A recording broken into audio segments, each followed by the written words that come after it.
Greetings everyone, it's Elliot here, back on YouTube for another video talking about some great films that I love. This time I'm talking about 3 films that I would love to get given the Criterion Collection treatment on Blu-ray. Before I get into it, if you're new here, my name's Elliot, I love Blu-rays, I love films, I love the Criterion Collection. So if you like these kind of things and you like this video, do consider subscribing because we've got a good community going here. Lots of people are commenting, sharing their favourite films, sharing their opinions on the films that I discuss as well. So if you're into that kind of thing, get involved, start liking the videos, commenting, and it really helps me out as well because it lets me know what videos you like and it helps boost me in the YouTube algorithm, so it's good all around. In the past I've made videos similar to this. I made a video a few years ago called Wish Upon a Criterion, and I foolishly labelled that Wish Upon a Criterion #1 as if it was going to be a series. Obviously I didn't keep up my commitment to YouTube because I did just the one, but basically in that video I talked about 3 films that I love that I wish would get the Criterion treatment. So that's what I'm going to do here today. I'm not going to call this a follow-on of that series. I'll probably end up naming this something different, which you'll have seen in the title of this video before you clicked it. I don't know what I'm going to name it, but this may or may not be a series. Let's see how it does. But if you like this kind of video, if you like me giving my suggestions of what could come to the Criterion Collection, then by all means let me know and I will continue to make more of these.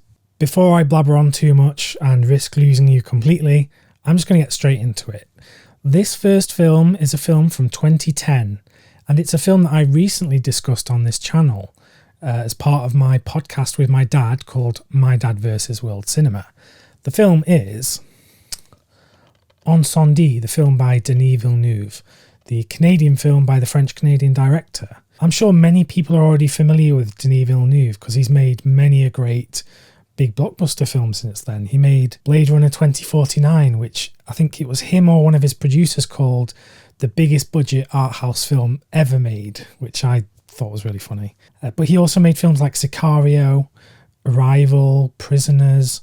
He's made some great films, but I love Sondhi, and I think this would be a perfect fit for Denis Villeneuve entering the Criterion Collection. Why do I think it's a perfect fit? Well, first of all, it's in the French language, so that gives it a bit of weight, doesn't it? If it was just in English, we'd film in English, what? But no, the film's in French. The film deals with some very interesting themes about family and identity, not knowing who's who. And I don't want to spoil this film at all because it is a film that definitely can be spoiled. There's a bit of mythology going on in it as well. It basically taking an idea from a very famous Greek myth and transporting it to modern day Canada and the Middle East, because it's set in the Middle East, most of it anyway. So if it's a modern film by an already famous director who has a lot of credibility, why do I think it should come to the Criterion Collection? Well, it's for selfish reasons in that I just love when one of my favourite films is validated by becoming part of the collection. But I also think that out of all of his films, this is one that gets overlooked. Obviously because it's an earlier film, it's not in English. And I think it has a great story as well, really gripping story. The film is readily available on lots of different Blu-rays. This particular edition is the plain archive version from Korea. While I'm here, I might as well just show you a bit of it. It pulls out in this very Criterion-like Scanavo case, which is really nice. And inside, there's some art cards and a booklet. Plain Archive do some really great releases. It's just a shame they're so hard to get outside of Korea because they're very expensive to import. But look at that artwork. You could just imagine that artwork being the front of a Criterion release. It's beautiful. What I would love is some extra special features. I don't think there's an audio commentary available for this film. I might be incorrect. But I would love to hear Denis Villeneuve do an audio commentary on this film, or some film scholar for that matter. It would really add to the analysis of the film. So yeah, Sondhi, Denis Villeneuve, I would love this to come to the Criterion Collection. Next up is another modern film. This film came out, I think it came out in the UK in 2018, but US 2017. This film is fast becoming one of my favourite films of all time. I've watched it, I don't want to say countless times, because I think I've watched it 6 times maybe. But I love this film, absolutely love this film. Once again, like on Sondhi, it doesn't necessarily need the Criterion treatment because it's readily available in great quality. In fact, this is available in 4K UHD. So you can already watch it in incredible quality. But I would love for there to be some special features produced for this film because at the moment it's very light on special features. Anyway, I've not even told you what the film is. The film is Phantom Thread, directed by Paul Thomas Anderson. I now think, after watching this 6 times, I now think this is my favourite film by him. It's a big comment for me to make because I love The Master. I love There Will Be Blood. I love Punch Drunk Love. Now, Punch Drunk Love I should mention because Punch Drunk Love is already available in the Criterion Collection. I'm actually going to pull it off from the shelf. Look how I didn't even know that was there on the shelf. Like, I managed to pick that off quite nicely. So Punch Drunk Love, a Paul Thomas Anderson film, is already available in the Criterion Collection. So it isn't totally far-fetched that we would see another film by him in the collection. Would this be the next film by Paul Thomas Anderson to enter the collection? I don't think so. I think there are some films, particularly his first film, Hard 8, which is maybe more deserving of getting the Criterion treatment because that film is not readily available on Blu-ray at the moment. It's a film that has quite a troubled history as well. It was severely pressured by the studio. It was recut.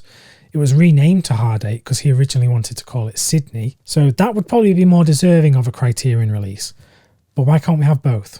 Why can't we have Hard 8, Sydney, and Phantom Thread? Absolutely incredible performances from Daniel Day-Lewis, of course. Arguably one of the greatest actors living today.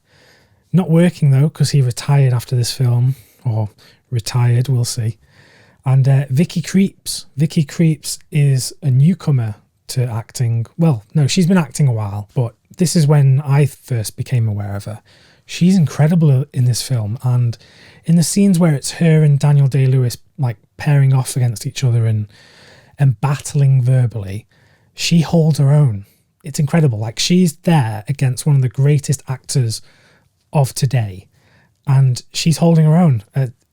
Amazing, incredible filmmaking. I think you can say there's other Criterion connections to this film because this film is very much like Alfred Hitchcock's Rebecca in terms of themes of the older gentleman and the younger lover, and also being this sisterly, motherly figure who's very intruding on the male's life. So that's much like Hitchcock's Rebecca.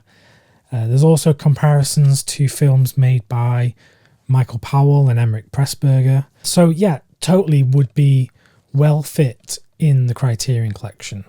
The look of the film is amazing. It's shot on film. It's made to feel exactly like the 1950s. Like, you could tell me this film was made in 1950 and I would totally believe you. So yeah, I'm going to stop gushing now. I love Phantom Thread. I should also mention some incredible music. One of my favourite soundtracks of all time now, by the great Johnny Greenwood of Radiohead fame. Phantom Thread, absolutely love it. I would love to see this come to the Criterion Collection. Maybe when they venture into 4K discs, who knows? That's a debate for another video. So let's round this trio of films that I want to come to the Criterion Collection. We're going to round it off with a gem. This is a film that I wouldn't blame you for not knowing because I didn't know it before I picked up this Blu-ray release and watched it. It was a blind buy. I talk about lots of blind buys. That's because a lot of my Blu-rays that I buy are blind buys. And it pays off so much. I'm going to do a separate video about blind buying, but I think it gives me a sense of adventure. You know, you're picking up something, you're taking a chance, and then when it pays off tenfold, it's incredible, a great thrill. But anyway, the film I'm going to talk about is The Belly of an Architect by Peter Greenaway. So Peter Greenaway is an English director who I think doesn't get as much love as he deserves. Peter Greenaway has made so many great films. He's made Belly of an Architect, Z and Two Noughts, The Pillow Book, Drowning by Numbers. There's so many that I could name, but he's quite a prolific director. He's made so many in his lifetime, but hasn't really got the attention that I think he deserves. Because I think out of all the great English directors of the last few decades, he's doing something that is most compared to what is going on in Europe, in Europe's filmmaking scene. His films, while they feel British, they also feel very European. I don't know if that makes any sense. But Belly of an Architect particularly because it's set in Rome, and Rome is such a great setting for this story. So it follows an American architect who goes to Rome for this new exhibition, and he goes with his wife, but he's got this terrible stomachache and it gets worse and worse, and he's very stressed. He's having troubles with his wife because his wife, is potentially going to get taken away by this other guy. And yeah, it just culminates in this unraveling of a man, and it's all about bravado and ego. And it feels very classical, very metaphorical because of the setting. Very beautiful buildings and architecture and artistry. It all really fits with the themes of the film. The reason I would love it to get a Criterion release is first and foremost because it would give this film more attention. I don't think that Peter Greenaway and this film in particular has as much attention as it deserves. I really do think this is one of the great English films. I genuinely think that. This disc is a BFI Blu-ray disc, so this is Region B, and it comes with a DVD as well. On this disc though, it doesn't have a wealth of special features. It doesn't, and the artwork is not that inspiring either. I think there could be much better artwork and design. So yeah, a Criterion release could really add to this film, give it some substance to back up, the history of the film, the making of the film, what it means today. Like if you could have some new interviews, new audio commentaries, that would be amazing. What's really strange as well is Peter Greenaway has made so many great films over the last few decades, and he's still active today, but he still struggles to make a film to get it funded, which is crazy. Like when a great filmmaker can churn out these great films that last, and they can still struggle to get funding, like that, it's sad. It is really sad. So any support that Peter Greenaway can get, I'm fully behind. So I would love to see this film come to the Criterion Collection. Okay, that was my wish list of 3 titles that I would love to see come to the Criterion Collection. If you liked this video, please give it a thumbs up. Let me know in the comments that you liked it. Also, let me know of any films you wish would come to the Criterion Collection. And let me know if you want me to do more of these videos. I'll be back with more videos very soon on the Criterion Collection and world cinema. So until then, keep watching great films and stay very well, my friends.